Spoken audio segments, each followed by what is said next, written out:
کوشش کریں کہ اختلافی مسائل سے بچیں اور اس میں جھگڑے نہیں اور اس کو بہت ایشو نہیں بنائیں. خاص طور پر ہمارے ہاں جس موضوع پہ بہت رمضان میں جھگڑا ہوتا ہے وہ تراویح کی تعداد ہے. اس میں آپ لوگوں کو ان کی سہولت پہ چھوڑ دیں، ان کا پیچھا نہ کریں کہ وہ اتنی پڑھیں یا اتنی پڑھیں. یہ ایسی چیزیں نہیں ہیں کہ جس پر ہم آپس میں دل برے کریں اور مسلمانوں کی اجتماعیت میں خلل آئے اور ایک دوسرے پر حرف اٹھائیں، کیونکہ یہ تقویٰ کے خلاف ہے. کیوں کہا گیا کہ جو کوئی روزے میں ہو تو اسے کیا کرنا چاہیے؟ اسے شور شرابے اور لڑائی جھگڑے سے پرہیز کرنا چاہیے، اور اگر کوئی اس سے لڑنے جھگڑنے کو آئے تو فَلْيَقُلْ إِنِّ امْرُؤٌ صَائِمٌ، کہ میں تو روزے سے ہوں، میں تو اس پہ بحث نہیں کر سکتا، میں جھگڑا نہیں کر سکتا، جو تمہارا دل چاہتا ہے وہ تم کر سکتے.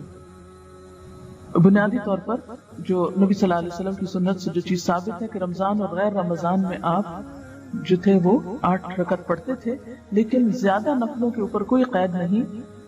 اگر کوئی 20 پڑھتا ہے یا آپ کسی مسجد میں پڑھتے ہیں اور وہاں 20 میں قرآن پاک کا سپارہ پورا ہو تو سپارے کو پورا کیجیے، اور اس میں 20 پڑھنے میں حرج نہیں ہے، اس کو 20 تک پڑھ جائیے.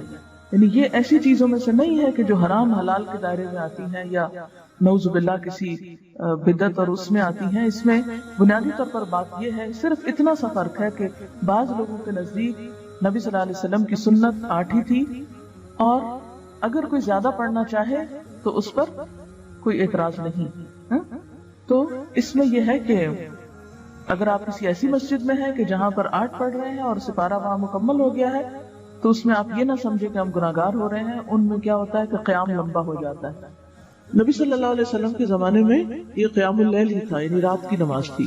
اور تراویح اس لیے کہتے ہیں کہ جب حضرت عمر رضی اللہ عنہ نے اس کی باقاعدہ جماعت کا آغاز کیا تو پھر 4 رکعت کے بعد لوگ تھوڑا سا آرام کرتے تھے. آرام سے مراد یہ کہ تھوڑا سانس لیتے، پھر اس کے بعد 4 اور پھر 4، تو اس لیے اس کا نام تراویح پڑا، یعنی وہ نماز جو تھوڑے تھوڑے وقفوں کے ساتھ ادا کی جاتی ہے. اور یہ نبی صلی اللہ علیہ وسلم کے قول اور فعل دونوں سے ثابت ہے. آپ اپنے صحابہ کو قیام رمضان کی ترغیب دیتے.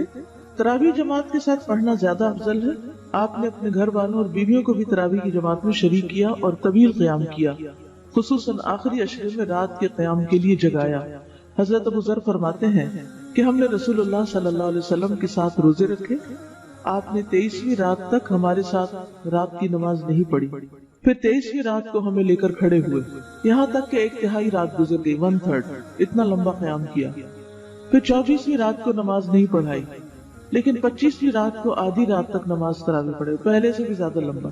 ہم نے عرض کیا یا رسول اللہ صلی اللہ علیہ وسلم، ہماری آرزو تھی کہ آپ باقی رات بھی ہمارے ساتھ نوافل پڑھتے. آپ صلی اللہ علیہ وسلم نے فرمایا، جو شخص امام کے ساتھ اس کے فارغ ہونے تک نماز میں شریک رہا اس کے لیے پوری رات کا قیام لکھ دیا گیا. یعنی آدھے میں نماز چھوڑ کے نہ آ جائے، انسان اینڈ تک ساتھ رہے. پھر آپ نے 27ویں رات تک نماز نہ پڑھائی، 27ویں رات کو پھر کھڑے ہوئے اور ہمارے ساتھ اپنے گھر والوں اور عورتوں کو بھی بلایا، یہاں تک کہ ہمیں اندیشہ ہوا کہ فلاح کا وقت نہ نکل جائے. راوی کہتے ہیں میں نے ابو ذر سے پوچھا فلاح کیا ہے، تو انہوں نے کہا سحری کا وقت. یعنی اس سے اندازہ لگا سکتے ہیں کہ اس نماز کا پھر کتنا وقت ہو سکتا ہے. یعنی آپ نے 1/3 رات بھی قیام کیا، آدھی رات بھی کیا، اور تقریباً سحری کا وقت ختم ہونے تک بھی کیا. اسی لیے آپ دیکھیں کہ 27ویں رات کو عموماً بعض اوقات لوگ ساری رات قیام کرتے ہیں. اب یہ جو آپ صلی اللہ علیہ وسلم کا طرز عمل ہے، اس سے ہمیں پتہ چلتا ہے کہ یہ نماز پڑھی جانی چاہیے. یہ نماز جماعت سے کرنے میں بھی کوئی حرج نہیں، اور اس نماز میں عورتوں کی شرکت پر بھی کوئی پابندی نہیں، وہ بھی شریک ہو سکتے ہیں. آپ صلی اللہ علیہ وسلم نے ہر روز کیوں نہیں پڑھائی؟ اس ڈر سے کہ کہیں امت پر فرض نہ ہو جائے. تراویح سے پہلے ان آیات کا ترجمہ پڑھ کر جائیں جو امام پڑھنے جا رہا ہے، یعنی جو سپارہ ہو اگلے دن کا اس کو ذرا ایک دفعہ دیکھ لے کہ کیا آج پڑھا جائے گا، تاکہ خشوع و خضوع قائم رہے. نمازوں میں صرف نوافل کی تعداد پر نہیں بلکہ دل کی کیفیت اور خشوع پر بھی خاص توجہ دیں. یعنی صرف نمبر آف رکعت کے اوپر نہیں جائیں بلکہ یہ بھی دیکھیں کہ ان کی کوالٹی کیا ہے. کیونکہ نبی صلی اللہ علیہ وسلم رمضان اور رمضان کے علاوہ 8 رکعت پڑھتے تھے. حضرت عائشہ کہتی ہے تم نہیں جانتے کہ ان کا طول اور ان کا حسن کیا تھا، یعنی وہ رکعتیں کتنی خوبصورت اور کتنی لمبی ہوتی تھی. تو بعض اوقات ایک میراتھن ریس لگی ہوئی ہوتی ہے، بس کھڑے ہوئے بیٹھے اٹھے 20 پوری کی ختم کیا. تو اصل چیز یہ ہے کہ آپ کتنی توجہ سے اللہ کی طرف متوجہ ہیں.